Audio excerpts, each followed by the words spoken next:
Bonjour, Cédric Reny, j'ai 50 ans, j'ai fondé mon entreprise il y a 23 ans maintenant. Camplify, c'est une agence digitale marketing, donc on accompagne près de 800 clients dans l'acquisition de consommateurs et de business sur les leviers digitaux, mais aussi en magasin, puisque c'est notre métier historique, avec une transformation du modèle qui a été opérée à partir de 2015, avec un virage digital pour digitaliser nos métiers historiques et aller sur des leviers d'acquisition online sur le SEO, le SIA, le display, le programmatique, l'email, la co-registration, les réseaux sociaux, le social media, l'influence, qui sont venus enrichir tous nos dispositifs d'acquisition clients.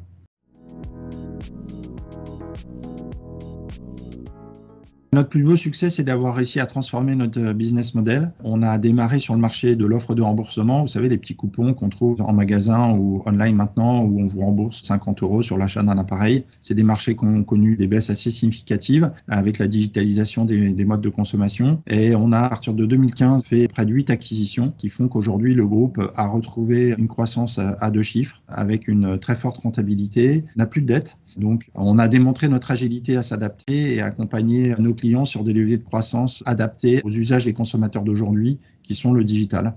Et c'est vraiment ça notre plus beau succès.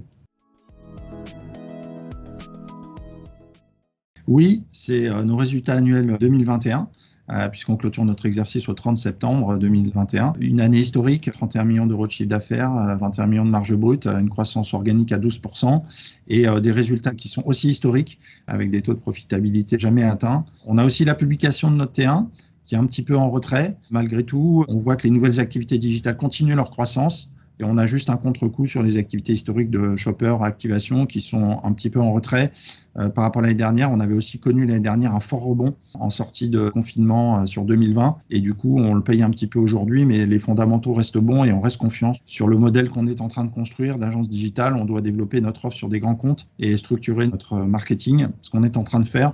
Et donc, ça devrait continuer de tirer l'histoire et la croissance du groupe dans les années à venir.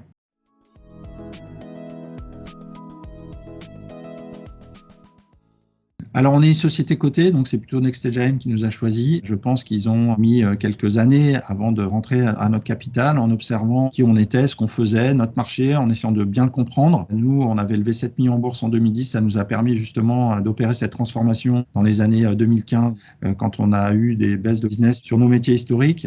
Et je pense qu'ils ont apprécié chez nous cette capacité, cette agilité permanente à s'adapter au business, tout en gardant un modèle de société rentable, puisqu'on a toujours été rentable depuis notre création, malgré des années parfois un peu difficiles. Et on a toujours démontré notre capacité à trouver des leviers de croissance qui construisaient une offre aujourd'hui cohérente sur le marché du digital.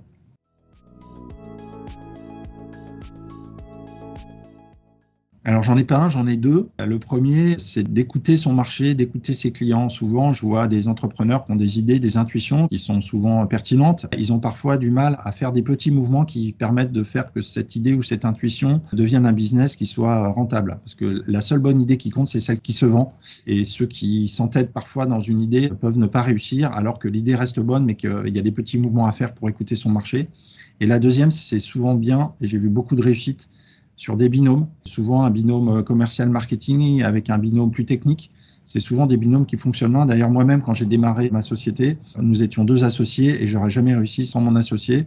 Et je pense que la complémentarité d'un associé, c'est une force, c'est un regard supplémentaire qui peut aider à la réussite. Donc voilà les 2 conseils que je donnerais aux entrepreneurs que parfois j'accompagne aussi beaucoup.